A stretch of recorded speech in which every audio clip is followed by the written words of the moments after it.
Hello and welcome to my channel Happy Hours. In the last class, we discussed about some of the salient feature of the Constitution and some features about the preamble.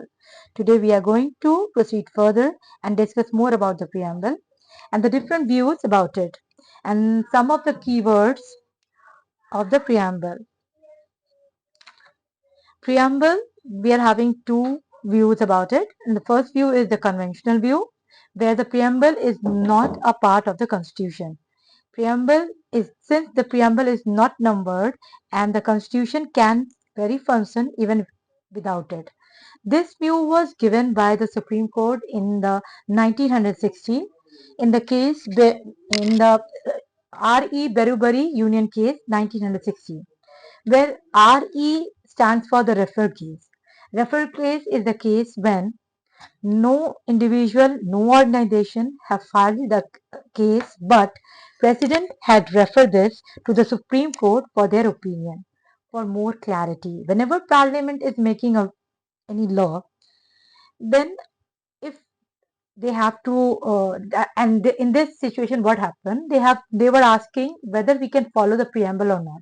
So the Supreme Court said no, preamble is not the part of the Constitution.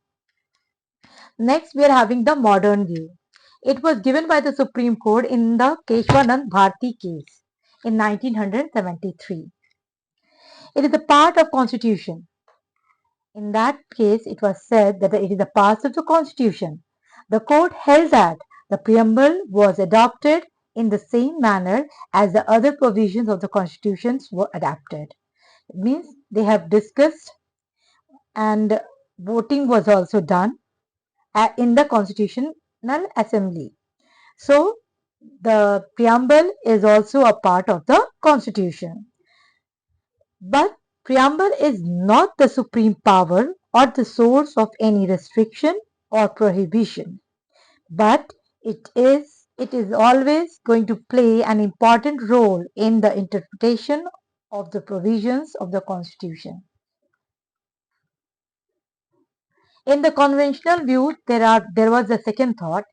In the case, Supreme Court held that preamble is the key of to the to open the minds of the constitution makers, but it cannot be considered as a part of the constitution and thus it is not enforceable in the court of law.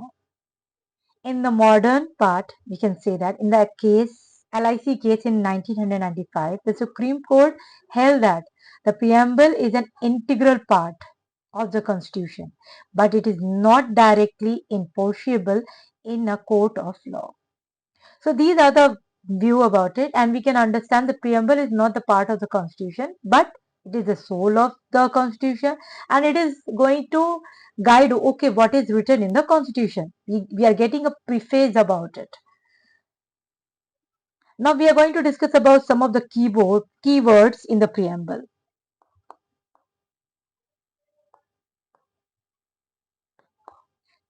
The very first word which comes across is the sovereignty.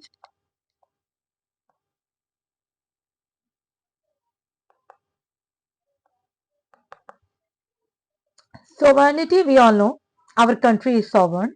We are not getting forced by any other country to make our decisions. India becomes sovereign country on 15th August 1947.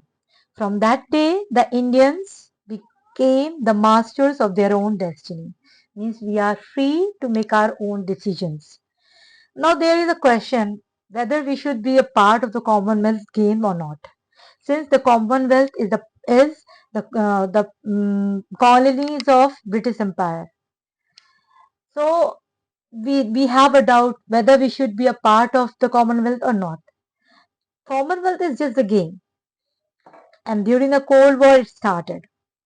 So we joined the Commonwealth just to be a part of the sports, and but we cleared at that particular moment that we are not going to accept the British rule or we are not going to follow the crown. So we can leave the Commonwealth any time when we think that it is not to our convenience. Now there we are having the second topic, which is known as socialism.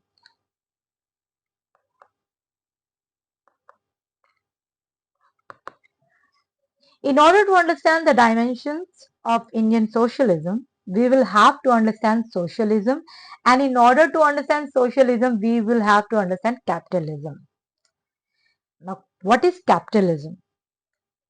The individual ownership of the means of production and distribution.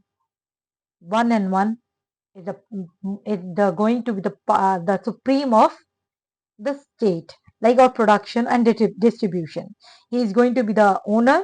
He is going to take all the production, and he's going to take the decision of the distribution also. It is based on the 17th century ideology of liberalism. Now, what is liberalism? Liberalism is freedom. The base word is liber, and liber means freedom. Why freedom should be given? Freedom should be given because man is a rational being. He should be given freedom. Rationality is the basis of freedom. When freedom is misused, then control comes. So, where individual can enjoy their freedom. Now, the other question is this: where we can enjoy our freedom? Freedom is not enjoyed in the society because there are so many rules. You cannot shout, you can dance, you cannot do anything, many things, because there is police rule. In the classroom, if you are coming to the classroom, you're going to study. You're not supposed to do something else rather than study. But you can enjoy your freedom in the market. Why? You can choose your shops. You can choose according to your pocket. You can choose according to your taste also. So you're free. That is where the power of freedom comes, where you can enjoy your freedom. The ideology was dominant in 17th and even after that, when the industrial revolution occurred. What is a police state? Now we should know what is a police state. Police state is the regulatory state, maintenance of law and order. So in the society, you are having a police state where they are going to maintain the law and order. The state should not interfere in the economic affair. There should be a rule that the state is not going to affect the economic affair. Means you are supposed to use your money according to your own will. It favors laissez-faire state, individual state. When the Industrial Revolution comes, it states that starting following the liberalization. When the liberalization came, the negative aspects of human being also came. Means exploitation of workers started, and the gap in between the have and the have not become more broader. When capitalists, they are going to have more power, they are going to get all the profit, and due to which the poor, they are more harmed. Their exploitation started, due to which a person came whose name was Karl Marx, and he gave a philosophy of economic equality. Means there is a need of economic equality.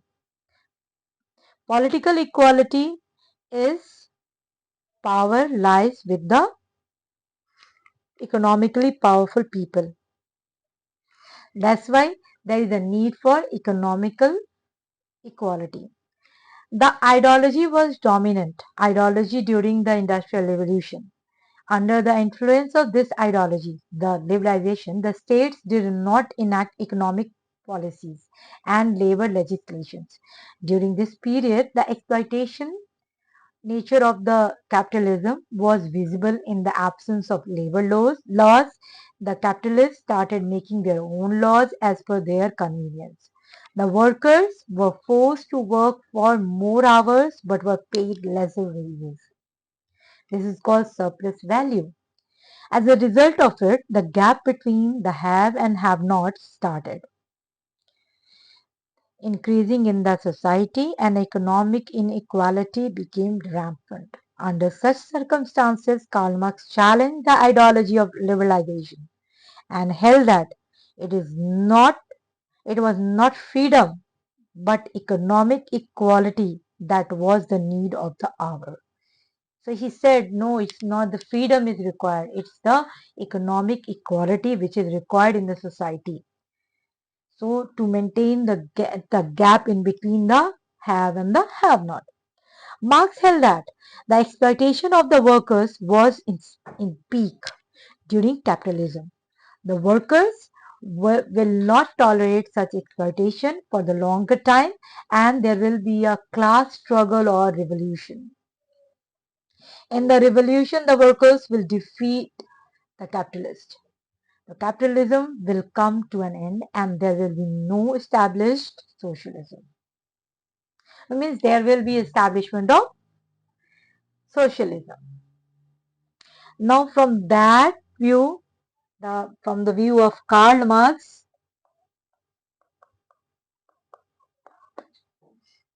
socialism is a state ownership of the means of the production and distribution. Means now what Karl Marx said that no one will be the capitalist, only the state will be the capitalist. He is going to be the owner of the production and the distribution. The guiding principle of socialism from each according to his ability and to each according to his work. Marx held that socialism was a transition period. During socialism, everyone will gradually become a worker. Socialism will come to an end and there will be establishment or communism. Now, when the socialism will be there, it means everyone is going to become the worker. So when everyone is going to become the worker, it will come. So the socialism will come to an end, and the communism will come.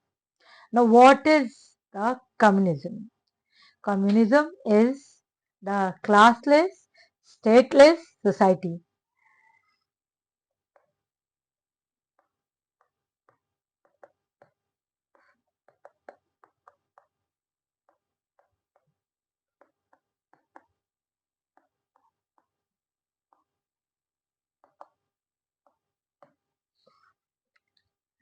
It is a community ownership of the means of production and distribution. Now, no one will the owner. The owner will be the community. The guiding principle is from each according to his ability and to each according to his needs. Now, it is all the romantic imagination. It is an utopian idea because it is not possible to maintain the socialism, not the communism also. So, with this, I'm going to conclude my discussion and we are going to further proceed in the next class. Thank you.